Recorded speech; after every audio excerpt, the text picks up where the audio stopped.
Welcome to the 90th episode of the Flipped Learning Network podcast. I'm your host, Troy Cockrum, along with my co-host, Joan Brown. The Flipped Learning Network podcast is brought to you by the EdReach Network, bringing educators a voice, a big voice.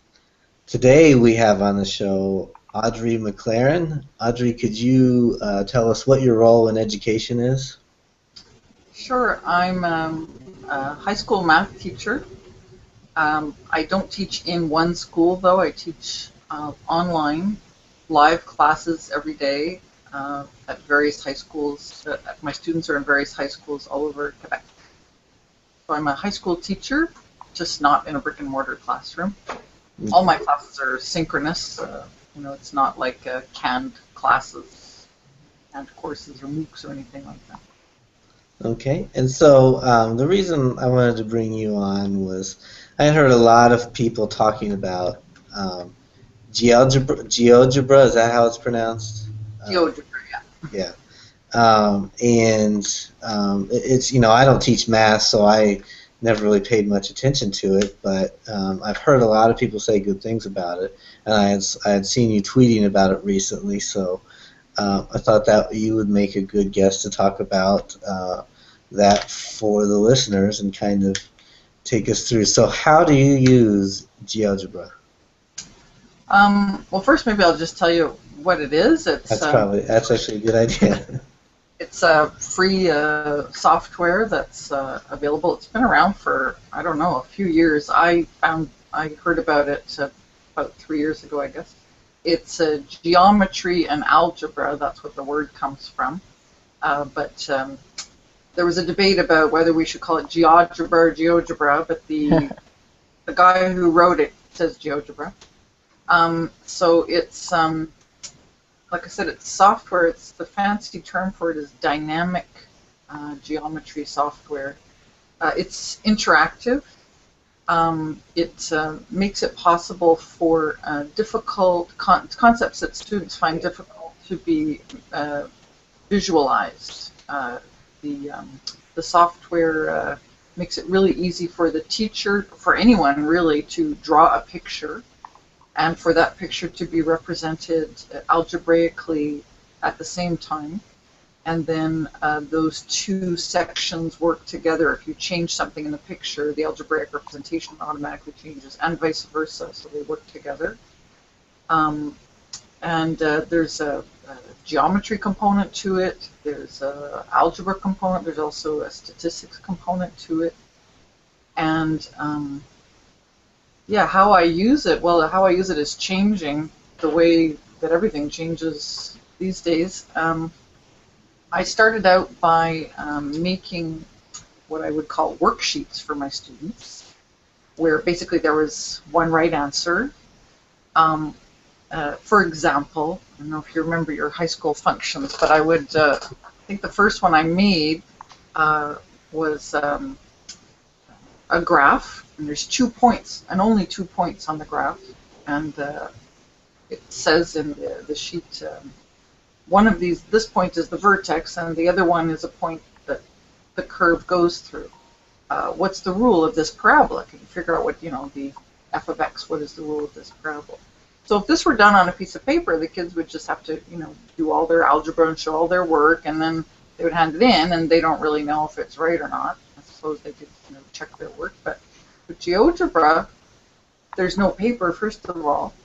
And second of all, they do their works. Maybe they still do it on paper, but then they type in the rule in GeoGebra, and then if they're right, the curve goes through the point. So they know right away if they're right, and they know right away if they're wrong. So it's, you're thinking samer, for example, it's kind of at the substitution end, but there's a little bit of an advantage if there's no paper.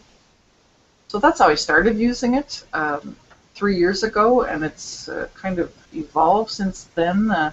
Now I give them stuff to do where there isn't necessarily just one right answer. They're interacting with it to wonder things, to notice things, to come up with their own conjectures. And then this year, I'm really excited because this year my students made the GeoGebras. They're the ones who actually used it, and with just learning just the few tools that I know, they were able to do some fabulous, fantastic work. So Audrey, I would like to know what is the difference between using GeoGebra and maybe a graphing calculator? I mean, is it just worlds more expansive, or can you kind of let me know how it would improve a math teacher's classroom if they had that? Well, first of all, the display is 10 million times better in GeoGebra than in a graphing calculator.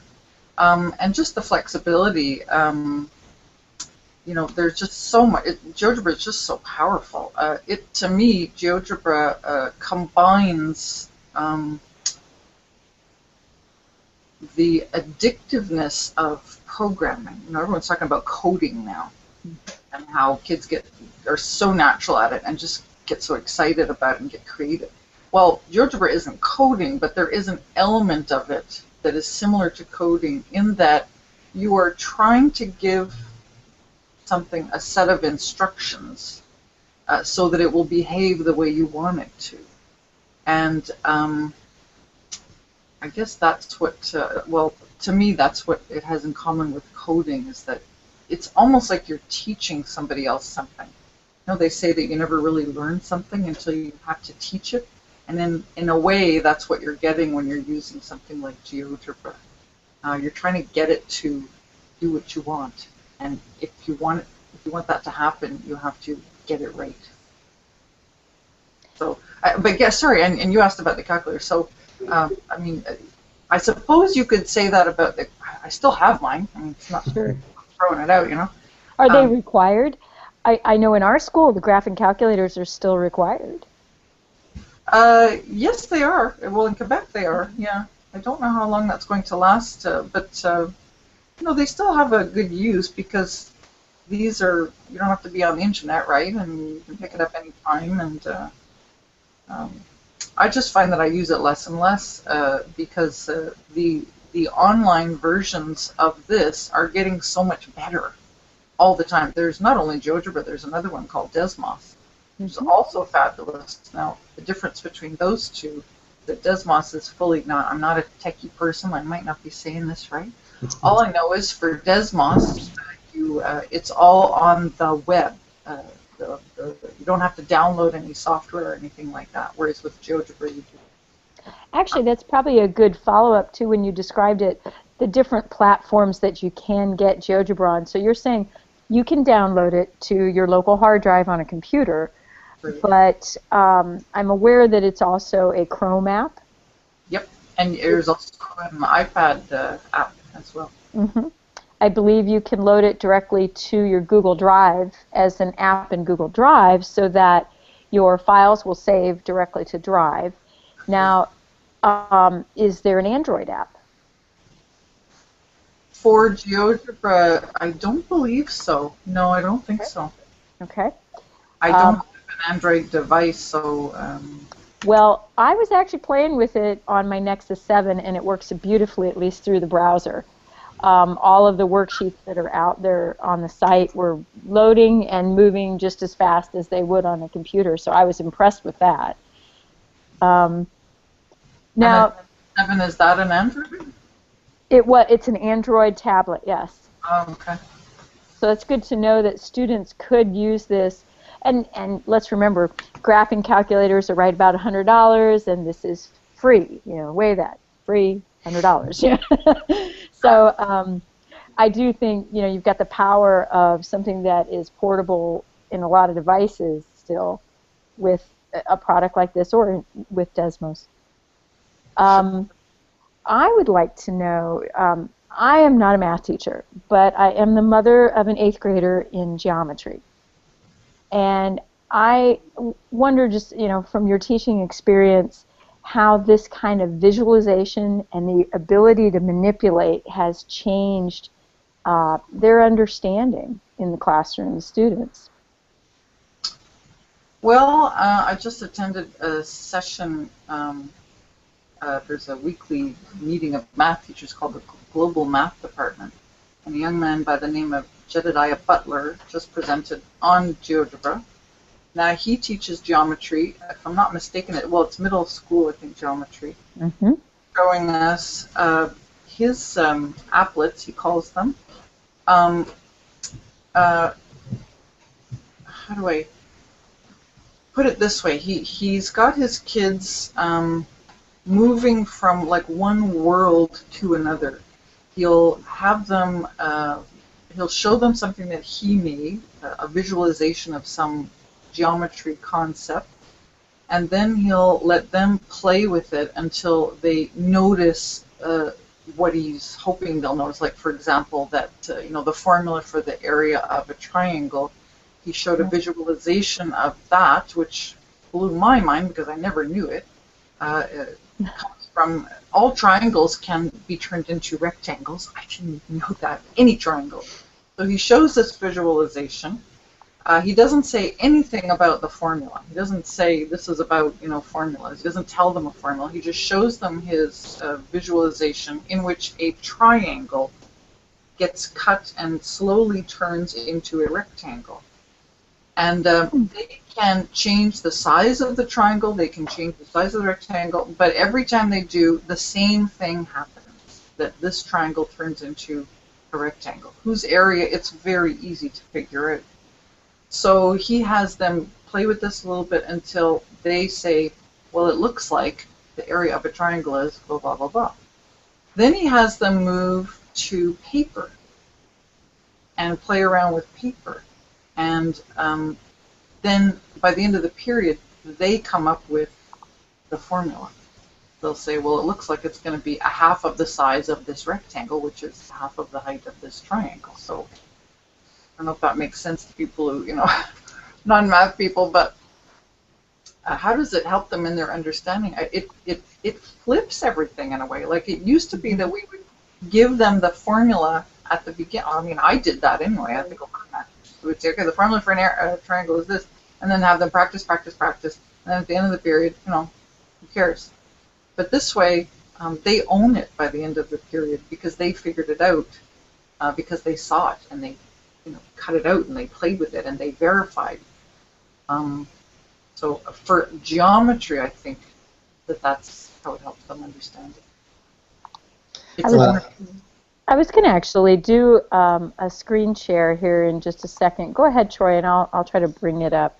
It reminds me of what you're describing is what Dan Meyer talks about a lot, is presenting the problem, letting students figure out the solution to the problem without just giving them a formula to solve the problem, and then testing the problem in real-world situation, because he says, you can look it up in the back of the book in the answer key and get it theoretically right, but do you know if it's right for practical application? I kind of like how you said GeoGebra. If you get it right, it looks right. Yeah, it's not. It's giving them the power to validate their own instincts and their own skills. I mean, it's much more empowering for them to know that they're right rather than wait for someone else to tell them that they're right. And it's not. And what you said about Dan Meyer, actually, you're right. I'm not sure. I think it's Meyer, actually. Meyer. It's not just letting them figure out the solution to the problem. Sometimes it's letting them find the problem. Yeah. Just show them something. There's a fantastic website called, sorry, I forget now. It's a Desmos website, and it's where the kids are shown a very short little video, and from that video, they can do a graph. It's basically they watch the video, they try and organize the information, and come up with a question. Like, what do you think? What questions occur to you? This isn't GeoGebra, by the way. This is more of a Desmos thing, but like I say, it's not just about getting them to figure out the answer to a problem we give them. It's getting them to be curious and be perplexed is the word that I hear a lot. Mm-hmm. So, Well, I've got my screen share on. This is actually the GeoGebraTube.org site, which you can link to directly from GeoGebra.org under their Materials tab. And I wanted to show it because there are so many of these, what you were referring to as worksheets, already created by teachers out there. And they've done a wonderful job of creating some sort of investigations, or like you were saying, like some sort of inquiry where students can try it out, can experiment and find the equation. One of them that caught my eye, just because I really like visual things, and I'm going to show you this one. This is the animated Twitter bird. And the animated Twitter bird asks just one question. It says, can you figure out which translations are being used in this sketch? And that is the kind of question and the type of visually appealing something to a middle schooler that would get them started. So you can see the ideas are there already. If a teacher has not tried out GeoGebra, they should probably start with looking at some of the pre-made options. Absolutely. And by the way, the lady that made that Twitter bird, her name was Jennifer Silverman. She's a colleague and a good friend. Oh, good. I've used her stuff. Her stuff is phenomenal. You can use it right out of the box. It's complete. And by the way, I'll mention at the same time, this week we had our very first Twitter GeoGebra chat. It happened last night at 8 o'clock. It's not going to be every week just yet. The next one is in 2 weeks on June 18th. Jennifer is on the team, Jennifer Silverman. Also a gentleman by the name of John Golden, and Steve Phelps, and Jedediah Butler, I mentioned before, and Matthew Leese. Well, 5 people on the team, 2 Canadians, 3 Americans, 2 women, 3 men. Pretty even. So I'm looking at the site, and it says from elementary school to university level. So far, what I've seen all seems, high middle school and above. Which site is that? GeoGebra 2? GeoGebra.org. Yeah, if you go to GeoGebraTube.org, Okay. that's like the kind of like the YouTube of GeoGebra. People upload their stuff, and there's a search tool there. I'm sure if you typed in multiplication or integer addition there, you'll find some elementary stuff there that's been created. It's all about what the teachers do with it, and what they're doing with it is just phenomenal. It's like I find that it's being creative while you're teaching, because you're making something, and you can make it look really pretty, and you can make it really cool, and what other people are doing is just stunning. Anyways, I'm sure there's plenty of elementary stuff here. If I type in addition, I don't know how to spell addition. That's okay. Math teachers don't need to. Yeah, I see one here for, we have our calculator. Yeah, I see fraction addition, addition for kids. I see other languages. It's a really a huge community. It has grown very quickly. I was wondering if that was due to the Chromebook phenomenon as well, just because it has a Chrome extension. And it's just something that, because it's free, you've got schools that can just jump on the bandwagon right away and load it and have it ready for students to go without having to go through licensing fees and all. So it does help a lot that they offer it out there free. I don't know Well, what. I'm interested. I hear a lot of math teachers, one of their complaints when you go to one-to-one devices and things like that, a lot of math teachers say, you still have to show your work on paper. There's no way to show your work on a computer. Is this a way to show your work on a computer? Well, I can show you how I got around that, but I'll have to share my screen with you. Is that possible? Yeah. Mm-hmm. Okay, I'm just going to go to my GeoGebra page.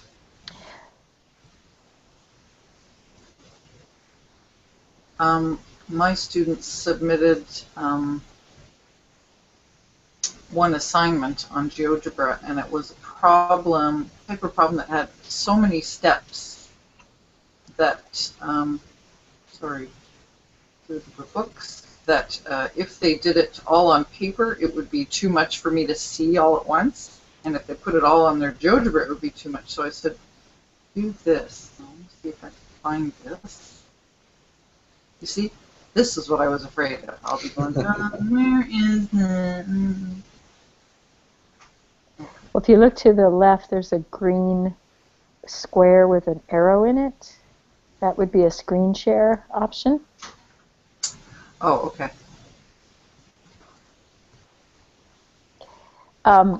So I know my son came home with a packet from geometry class on rotations, and this is something that I can't even describe to you, does not work on a piece of paper.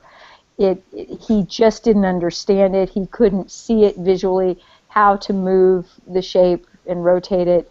He didn't know where it was going, and I think if the teacher had been doing something like this in class, there wouldn't have been any confusion at all, because I've looked at some of the GeoGebra options on rotations, and it's very clear. You know, moving it around in the 180 or the 360, and what the points are on the graph.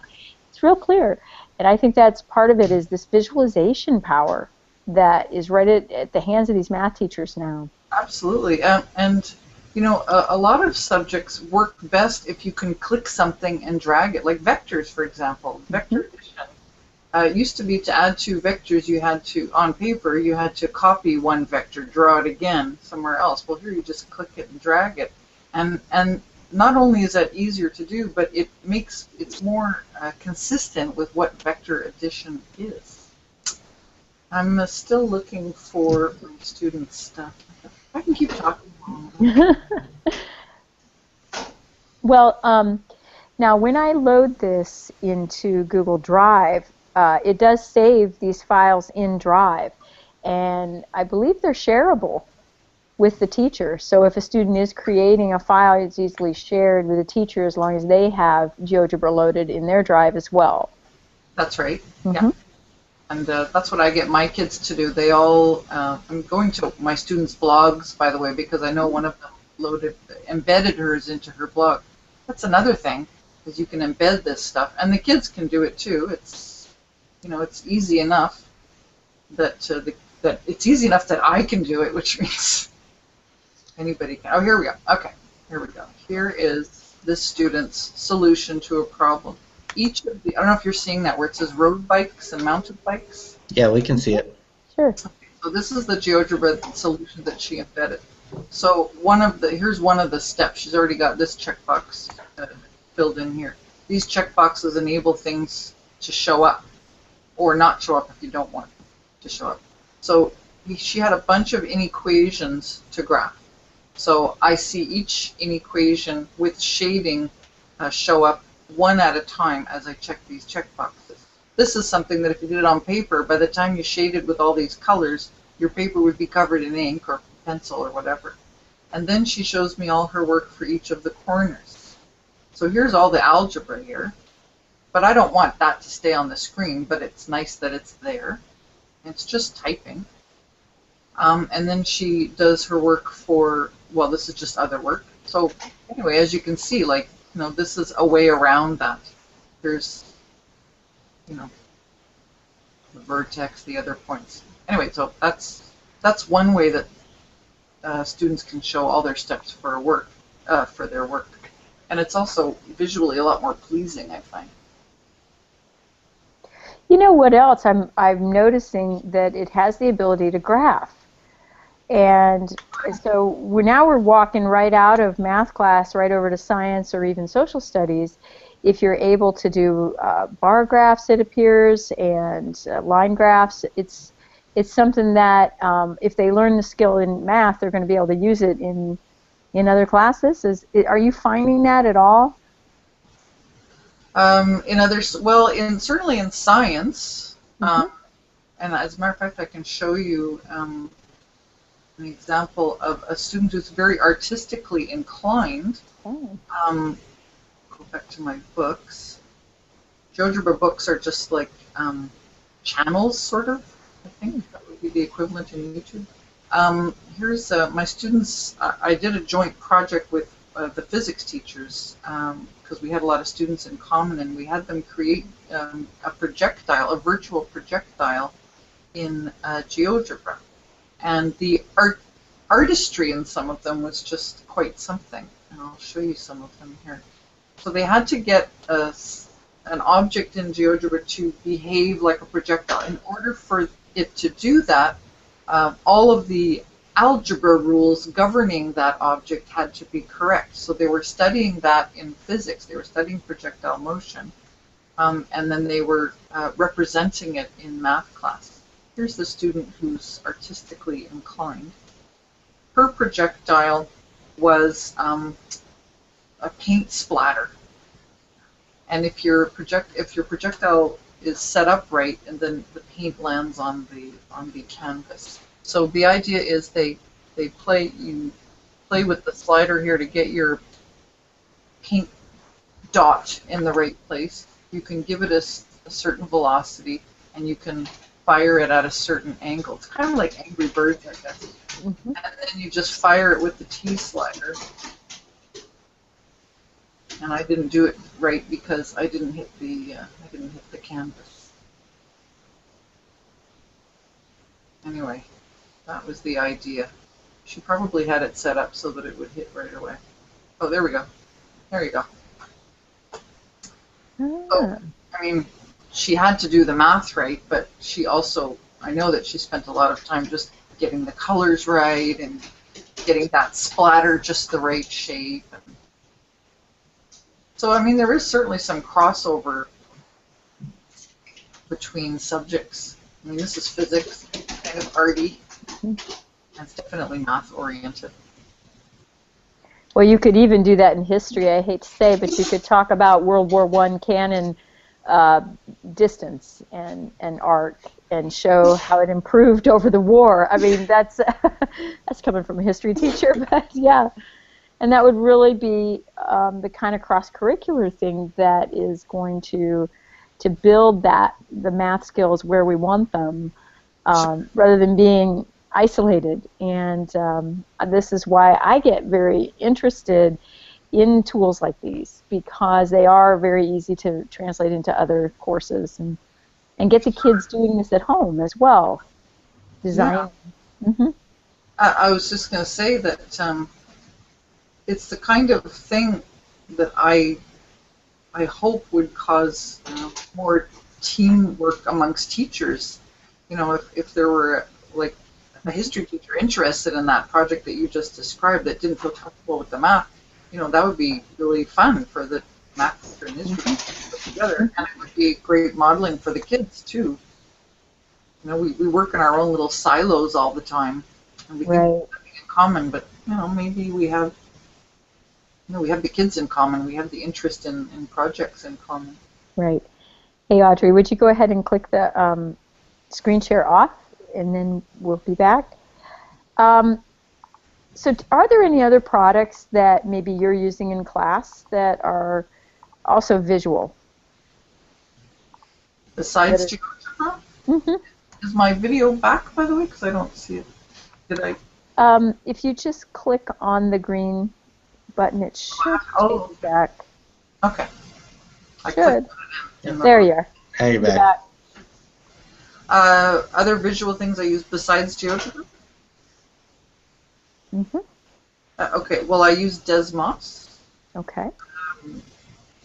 Apart from that, well, I mean, there's all the online tools, like I use Padlet a lot.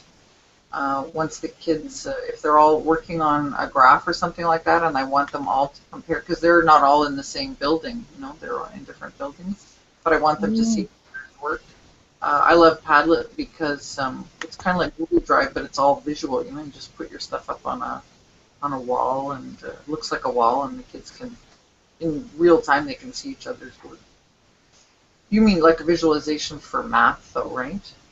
Well, I was just thinking that these two that you're discussing, GeoGebra and Desmos, are the premier entry-level type of software for math teachers, and I think they're just finding out about them. And you know, I'm hoping that there's more coming. I really do, because I believe we've had it in the other subjects for some time. We've had the ability to use a lot of visuals in class, and math has always been still the paper pencil classroom. And I think we're moving toward this computerized visualization, the interactive ability to come up with a problem.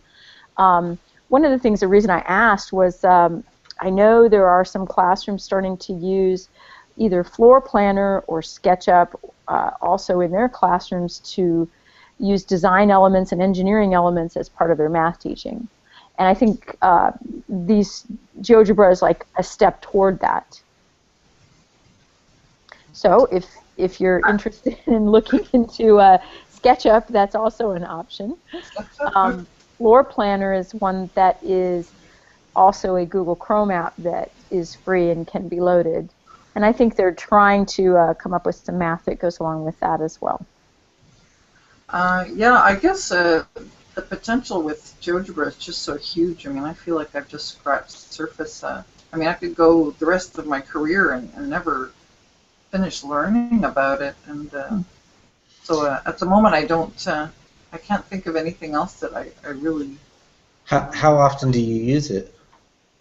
Every day, for sure, every day. I give them something. Okay, I'll put it this way. I use it every day because I'm addicted. How often do I use it with my students?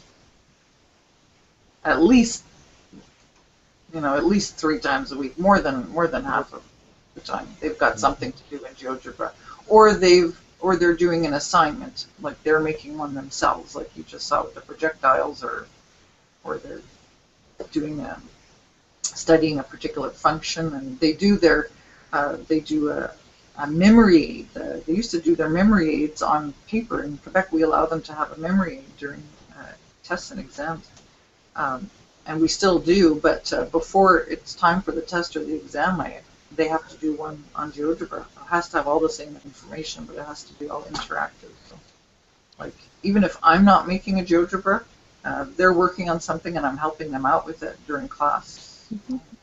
Well, excuse me, what is a memory? What are you referring to? Oh, memory aid, it's like a cheat sheet. Okay. Yeah.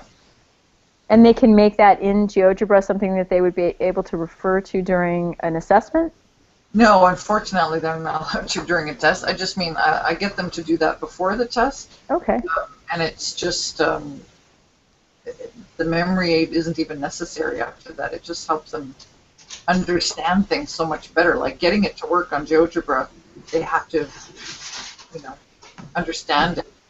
And if it doesn't work, then they work through what part of their, of the concept they're not getting, just didn't get in.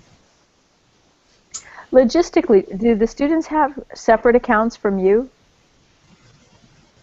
GeoGebra accounts? Yes. Do the students have their own accounts? Well, they don't need any account to work on GeoGebra. But if they want to upload something to GeoGebra Tube, yes, they do have a separate account, yeah. Okay. So as a teacher, do you need an account? Is there an advantage to having one? You mean just be able to upload?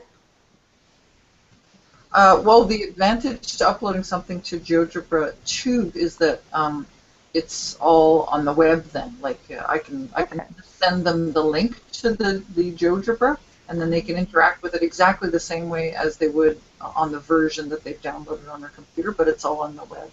Mm-hmm. But then, of course, the problem is if there's something in the GeoGebra that I want them to do and change, well, they won't be able to save that on the web version.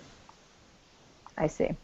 So the advantage is that it's available on the web, but the disadvantage is they can't save any changes the way they could on like an offline version of a GeoGebra file.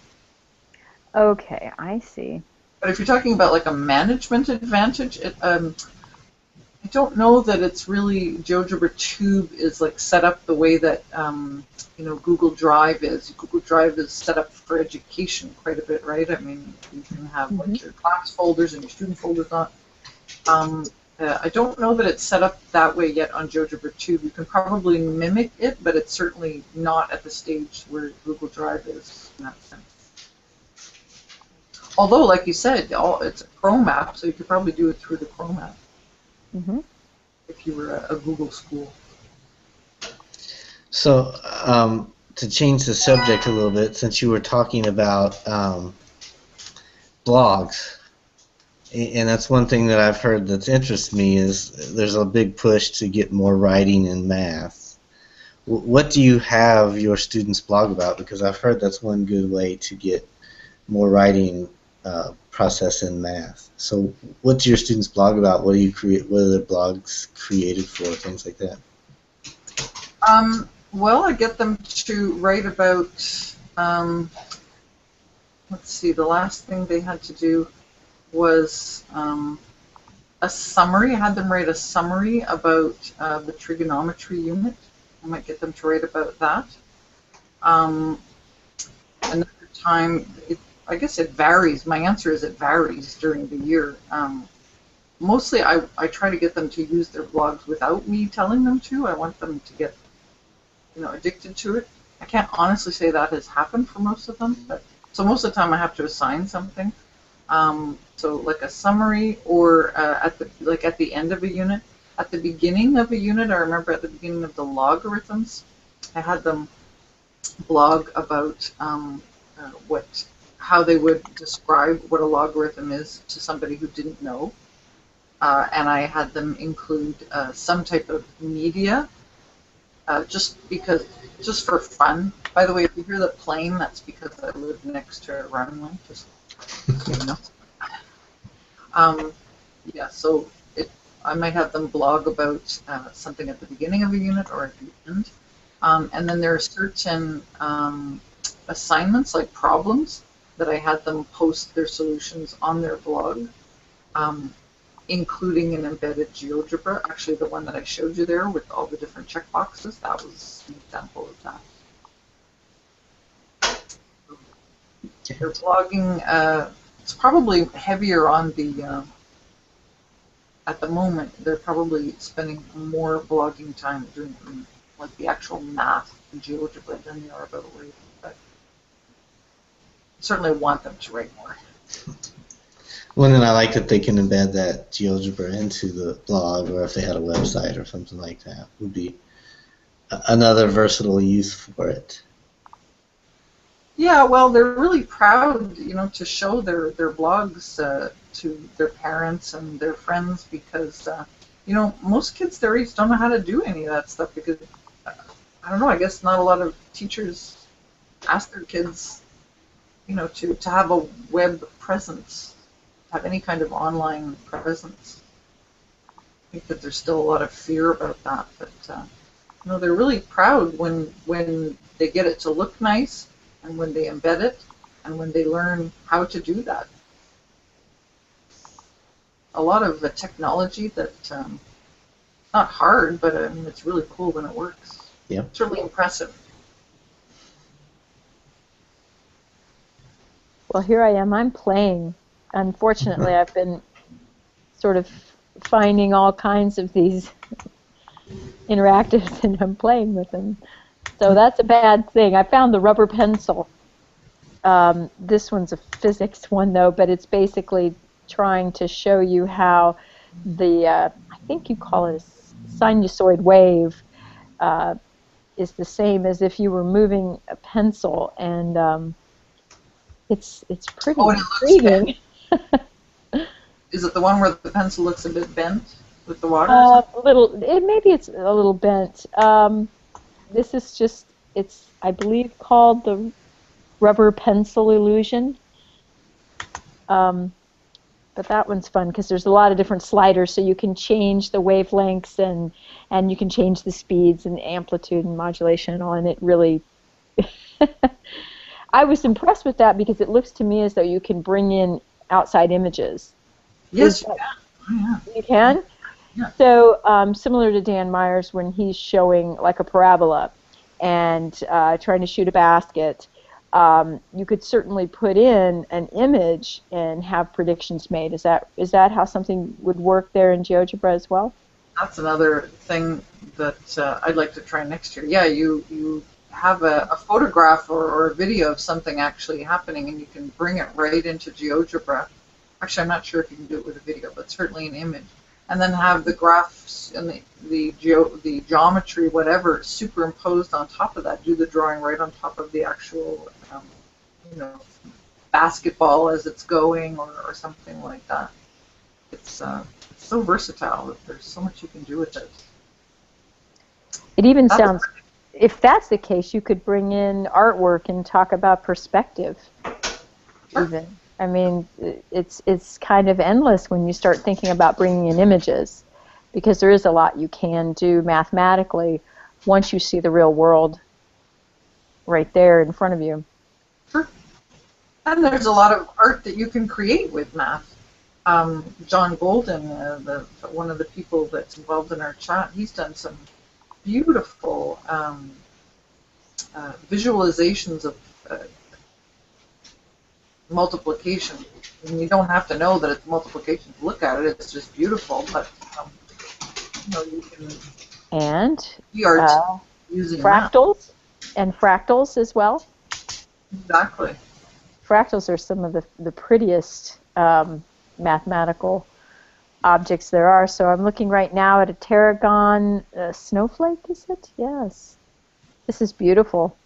Here, I'll go ahead and screen share this one if it's going to load. This one happens to be obviously teaching fractals, but let me pull it out for a moment here. Probably one of the ones that's on the front page of GeoGebra. It might be. There are several fractals out there, and I know that the teacher I'm working with now is teaching fractals and coming up with ways to do that, and I should probably introduce him to this. Now, honestly, I did try to open this one, and I'm not seeing it yet. But this one was talking about a tarragon and Koch snowflake. Not sure about what that is, but I thought this looked really intriguing. The thing is, some of the stuff that you see there at GeoGebra Tube, it looks very complex and hard to make, and a lot of that stuff on the front page probably was, but you don't have to. It's not hard to learn it. You don't have to learn to do anything that complex in order to be really productive and creative with GeoGebra, and in order for your kids to be too. I can tell you, there's the tools that I know how to use in GeoGebra. One of them is a checkbox, and the other one is a slider, and a few other buttons, and that's about it. And just with those, which did not take long to learn, I've been able to change a lot of the activities that I do in my class, and I've been able to get my students to do way more interesting stuff that's much better for their visualization and their conceptual understanding. So I think a lot of the time it's great to look at this beautiful stuff, but sometimes I think it scares people away. They say, wow, that's really cool. It'll take me forever to figure out how to do that. Well, maybe it will, but you don't have to figure out how to do that in order to use it effectively and have it really change what happens in the classroom. And they do have a few of the applets, if you will, starred, saying that they've been reviewed and been, I guess, evaluated as being excellent for teaching. Mm-hmm. And so those are some that you could look at right away. Sure. I would just hesitate to tell people to look at the most beautiful stuff right away. That might scare them. But use the search tool. Go to GeoGebra Tube, type in your topic. Every time someone creates something, they have to tag it somehow. You can't get away with not tagging it. So you type in, addition like I did before. Type in congruent triangles. Type in unit circle. Tons of stuff is going to pop up. And like you say, there's people can favorite stuff and share stuff. Everything you see there you can download and use. It's all, I forget what the name of that license is. That means like go ahead and take this and use it. Everything is available for you to download and edit to suit your own purposes. So I know you mentioned that you are teaching online a lot of classes. This is sort of my interest area. So do you find that challenging as a math teacher, or is it working? Is online education where we're going to be going for some of this? Well, it certainly, first of all, it's working. I mean, sure, I Right. can that I'm doing the same job. I'm just not in the same building. But I have fewer kids than I used to in the brick and mortar, that's for sure. And that's probably just because not that many people are aware of, the possibility of doing some courses online. Is it challenging? Yeah, there's times when I just want to say, oh, I wish I could just see what they're doing. Sometimes I can see what they're doing because the environment that we have, I can see what they're writing and they can see what I'm writing and what have you. But like for GeoGebra, for example, it gets frustrating sometimes because they'll say, Miss, I don't know how to do this in GeoGebra, so I have to say, okay, save it, upload it, so I can take a look at it, So that gets sometimes, there are challenges, but there's always ways around it. And there are benefits as well, like I can have a private conversation with a kid during class, and nobody has to know that we're having this conversation because we have private chat capability in our classroom. I can also have like every single kid writing on the board at the same time. You can't have that obviously in the brick and mortar. And I also find that teaching online it changes you in the sense that when you don't have that face-to-face connection, you go above and beyond to connect with the kid. At least I do, and I know my colleagues do too. And the result is that I feel like I know these kids better than I ever knew the ones that I taught face-to-face in many ways, because we have those private conversations. We have other ways to connect. We've got them sharing way more because it's a lot easier. They're, like I said, they're blogging. They've got so many different online presences. They're on Twitter. We tweet with them. We have Twitter chats. Our whole school has Twitter chats. Like I say, we go above and beyond to connect with them because we don't have that face-to-face. And just that seems to be working very well because we have very good relations with our online kids. Very close. I think a lot of educators need to hear that, just to not be nervous about the transition, even if they're only looking at maybe teaching one online class. I think it is an opportunity for a lot of them that they should try. Sure, and it's an opportunity for the kids too because there's more customization that way. If they're going to a school that doesn't offer the math course that they want or whatever, well, if they can get it online and if it works out, everybody wins. Customization is the wave of the future, I hear. That's what they tell me. And personalization, and if we can come back to the beginning, GeoGebra does some of that too because you're allowing them choice in what they're creating and what their problems that they're pursuing to some extent, which is part of the new education process for us is diversifying it, letting it become their empowered classroom. And I see it all the time that they're the students that really take these tools and they continue with them outside of the classroom and they build things and amaze their teachers. I have had some students after graduating say that I'll connect with on Facebook after they've graduated, and they say, I didn't understand something in calculus, so I opened up my GeoGebra and I tried it out, and then I understood it. But something you said made me think of something I wanted to say, and now it's gone. Oh well, that happens a lot. To all of us. So I think, Audrey, what you said has been very valuable. I don't teach math, so I don't know. But, just looking at it, like Joan said, you get to playing with it, even though I don't understand any of the math behind it. It makes it much more engaging.